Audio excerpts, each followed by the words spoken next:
a.m. and it's raining.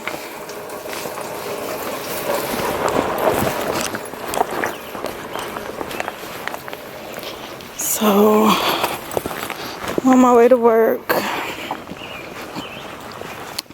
This will be the last Wednesday that I am commuting to work from this address. Yes! Oh, y'all. Alright, so as you can see, it's wet, it's rainy, and it's hump day. So hopefully this changes by this afternoon. You know what I'm saying? You know what I'm saying? Side door.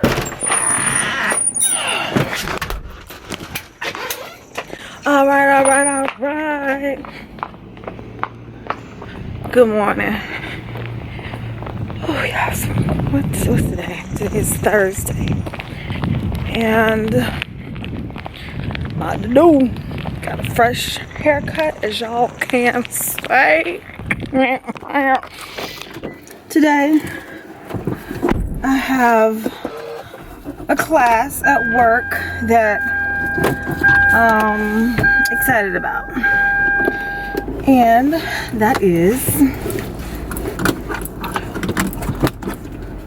first aid, y'all. First aid. Help save a life. You know what I'm saying?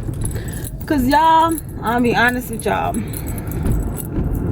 it's kind of scary when you get in that type of situation and you think you're gonna know what you need to do at the time, and then the time comes and then you really don't know what to do. I learned that about myself when Rocky had collapsed. I learned that about myself once I had Googled what was going on with him, and that like today was the day. Like I panicked, and y'all, that was with my fur baby. So God forbid like anything happened to, you know, my loved ones, you know, I just want to be able to do the right thing to save their life. And I'm so glad that my job offers this class yesterday. I was the solo manager on the floor while the rest of the managers was in a class, and today it's me and I think 2 others that are in the class today from our store, and I'm like really looking forward to this. It's not just first aid now, it's also CPR. So I actually appreciate Primark, you know, giving us these type of classes so that if something was to happen within the building, and until the ambulance got there, we can save a life, because it's so important. Oh my gosh, it's so important. And I just don't want to be that person that cost somebody's life because I panic. I mean, I panic and call 911, but I know for a fact, like I froze when the situation happened with Rocky. Like I froze. So, y'all, I am about to peruse, and if you don't know what that means, I'm gonna cruise and chill in peace on my way to work. That's what I've been doing, you know, to be in my space for work. And oh, I'm so excited. Today is Thursday. I work Friday, Saturday. Oh, hold on, y'all, because I gotta make this light. Honey, that was the real, okay? I had to make that. All right, y'all. It has been a long day at work. I've been off since 4 o'clock and it's now 6:51. I met Mr. Long over to our new house and we had dinner together, a little impromptu date, and then we met to the house so he can start hanging the rails up in my new diva den. Hey! Anywho, I gotta run out because he needs anchors for the wall that we're about to do, and I don't want the stuff to fall down, so I'm going to get anchors. I am. So y'all, we're gonna get a door. Okay, we're gonna get a door because we want the upstairs room.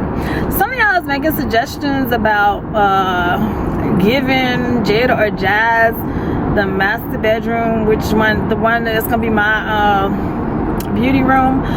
Excuse me, but where to do that at? Okay, come on now, come on. You can't be serious, right?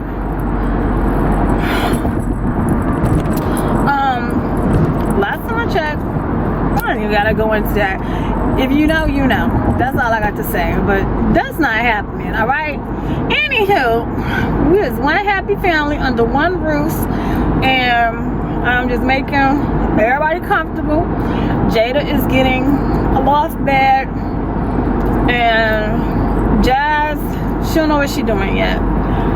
And there could be some changes down the road with Jazz, so she's not even being picky about like what space she get or anything like that, because things can change in the future, you know what I'm saying?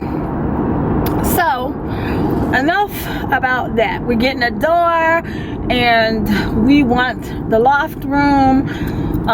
Somebody has said, who cares about it being our house?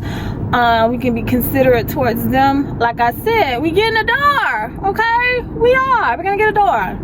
We're gonna have somebody come out and install a door. Any hoot, what I was about to say to y'all is this. Somebody had asked me what was my thoughts on the Ayesha Curry situation. Talked about it at lunch when I was out with some of my co-workers and we went to get coffee. We talked about it. We were talking about it yesterday at work, and then I just had a conversation with Mr. Long about it. And okay, let me just say this. As a married woman, I can sympathize with how Ayesha, whatever her name is, Mrs. Curry, I can sympathize with how she may be feeling. Balla's husband is a professional basketball player, and he has women flocking at him all the time. She's like, why don't I get that same attention? Now, Jada Pinkett Smith and every other woman that was on that panel at the table, they all said, because you're not looking. You're married. You're not looking. True, she's not looking. However, y'all, women still want to know they got it. They still want to know like they still have it. She doesn't carry herself in a thirsty way. Very respectable, and I can look at it from a man's perspective. Like, why am I gonna try to push up on Mrs. Curry? She got the ball player, she got the dedicated husband, you know, the faithful man, and he can take care of her, he can provide for her. Yeah, alone she can provide for herself because she's a brand in itself, you know. She has cookbooks and cooking shows and all of this stuff. She got it going on too, and she's just like, okay, how women throw themselves at her husband, she's like, why isn't that happening to me? And I'm gonna just say this, you know, the older we get, She done had 3 babies with him. You know, she just want to know she still got it. You know what I'm saying? I don't think it's like she looking to be thirsty or anything like that. I just think she just want to know she still got it. She got it. Now, as a wife, I'm just wondering, okay, is Mr. Curry making her feel like she still got it? For her to be like, why not me? Like, why they don't be coming at me trying to slide up in my DMs and stuff like that? You know what I'm saying? I had a friend of mine at work the other day. We were talking, and she was telling me about some unfortunate news that happened in her family like a week ago. And like, we just was talking about health, y'all, and it was in concerns like, you know, her niece's or her cousin's husband. He was 35 years old. He just turned 35 last month, the month of March. And not last month, the month of March. And she said that he had been like complaining that his chest was hurting. And she said he had a pre-existing condition like a heart disease. And his doctor been told him 6 years ago that he needed to take care of it. You know, he needed to not ignore what was going on with his body. And she said 6 years later, here it is, one night a week ago, he was complaining that he wasn't feeling good and that he needed to you know, go lie down and rest and stuff. And come to find out, she's like, you know, he asked could he go to the, you know, because his wife take him to the hospital. She takes him to the hospital, and she told me, she said like an hour later he passed away. He had a heart attack. And so she was like, you know, we were just talking about, you know, being healthy and, you know, stress kills and how it's a silent killer, and high blood pressure could be a silent killer as well. We just was talking about all of this, right? And so she said that at her cousin's funeral, she was like, his friends was like being mad rude, you know, talking, you know, in reference to, you know, how he was a good man and all of this stuff, but yet and still trying to push up on his wife. Okay, hold up, gotta pay attention because I'm in new territory. Did I pass it? Okay, so she was like, stuff like dudes was up in the wife DMs on Instagram and stuff like that, Facebook and stuff, talking about how they could take care of her and like all these things like they could do for her and blah blah blah blah blah. And she was just like, she can't believe like they running up on her like this. So she had to oh shit, sorry y'all, she had to shut that shit down. And she was like, you know, she ain't trying to get with nobody. Her husband just passed away. Like, she's still grieving.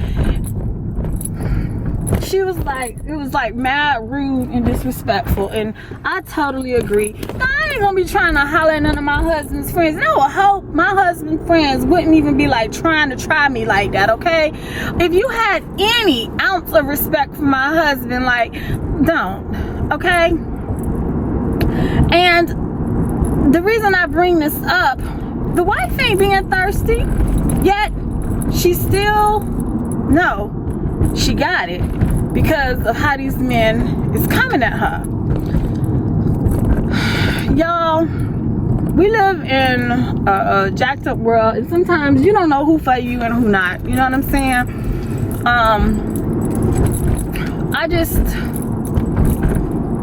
I think Mrs. Curry, that's what I'm gonna call her, Mrs. Curry, she's just probably feeling some kind of way because of how women make her husband feel desired, make her feel wanted.